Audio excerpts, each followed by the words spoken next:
History archives के मुअज़्ज़ज़ नाज़रीन अस्सलाम वालेकुम। नाज़रीन, आज की वीडियो में हम आपको पेनिसिलिन की दरियाफ्त के बारे में इंफॉर्मेशन देंगे।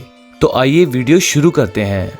मगर वीडियो शुरू करने से पहले आपसे इल्तमास है कि हमारे चैनल को सब्सक्राइब करें और बेल आइकन ज़रूर प्रेस कर दें ताकि हमारी आइंदा आने वाली वीडियोज़ आपको मौसूल हो सकें। नाज़रीन, बायोकेमिस्ट्री ने मेडिकल, बायोटेक्नोलॉजी और साइंस के दीगर शोबों की बहुत सी अहम पेशरफ्त में नुमायाँ किरदार अदा किया है। खुलियात के अंदर होने वाले कीमियाई अमल और रद्द अमल को समझकर बायोकेमिस्ट बीमारियों के लिए नए इलाज तैयार करते हैं। केमिस्ट्री की सबसे दिलचस्प और अहम कारनामों में से एक पेनिसिलिन की दरियाफ्त है। पेनिसिलिन की कहानी 20वीं सदी के अवाइल में शुरू होती है, जब एंटीबायोटिक्स मौजूद नहीं थे और इन्फेक्शन अक्सर मुहलिक होते थे।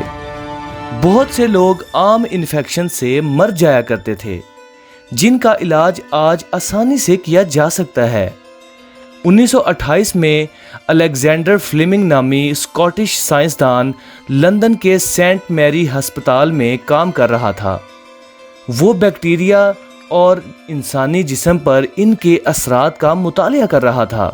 एक दिन इसने देखा कि इसके लैब के जिस पेट्री डिश में वो बैक्टीरिया का मुतालिया कर रहा था, इसे मोल्ड या फंगस ने आलूदा कर दिया था, और ये भी देखा कि इस फंगस के गिर्द एक वाज़िया हल्का बन गया है जहां बैक्टीरिया नहीं दाखिल हो पा रहे थे।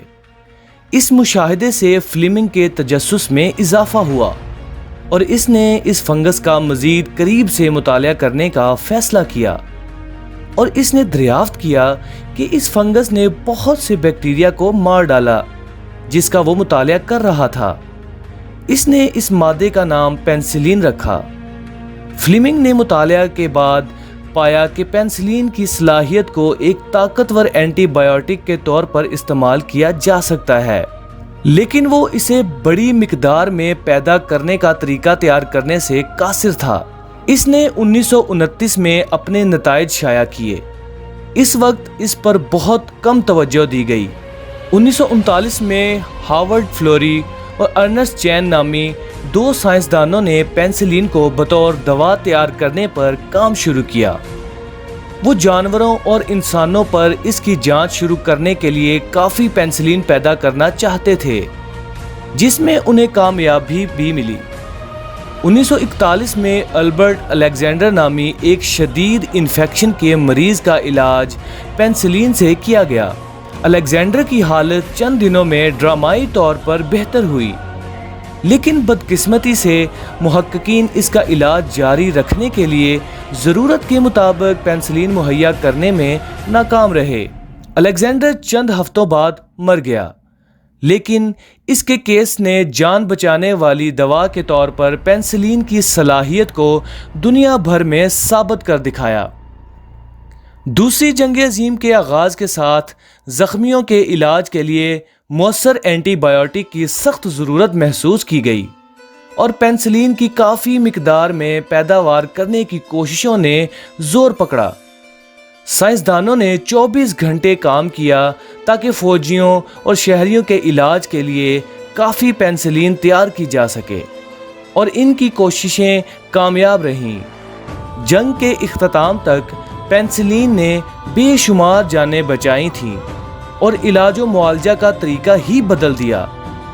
पेनिसिलिन की दरियाफ्त मेडिकल की तारीख में एक अहम मोड़ था, और ये अलेक्जेंडर फ्लेमिंग के तजस्सुस और इस्तकामत और इनके नक्शे कदम पर चलने वाले बहुत से साइंसदानों की लगन और मेहनत से मुमकिन हुआ। आज पेनिसिलिन और दीगर एंटीबायोटिक दुनिया भर में जिंदगियां बचा रहे हैं।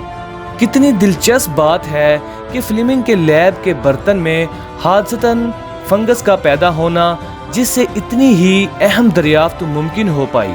इस दरियाफ्त के लिए फ्लेमिंग को नोबल इनाम से नवाजा गया।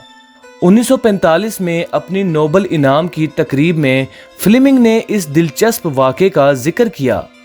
इनके मुताबिक 1928 में मेरे एक कल्चर प्लेट में फंगस की हादसतन आलूदगी ने मुझे एक नए ट्रैक पर डाल दिया। پہلے میں ایک ایسے موضوع پر کام کر رہا تھا جس کا فنگس یا جراثیم کش ادویات سے کوئی تعلق نہیں تھا۔ یہ میری اور انسانیت کی خوش قسمتی ہے کہ میں اپنی بنیادی تحقیق چھوڑ کر اس نئے ٹریک پر چل پڑا، ورنہ میں آج یہاں نوبل انعام یافتہ کے طور پر موجود نہ ہوتا۔ تو ناظرین، یہ تھی داستان پینسلین کے دریافت ہونے کی۔ امید ہے آپ کو ہماری یہ ویڈیو اچھی لگی ہوگی۔ ہماری اس ویڈیو کے پسند آنے کی صورت میں ہماری ویڈیو کو لائک اور شیئر کرنا مت بھولیے گا۔ اللہ نگہبان۔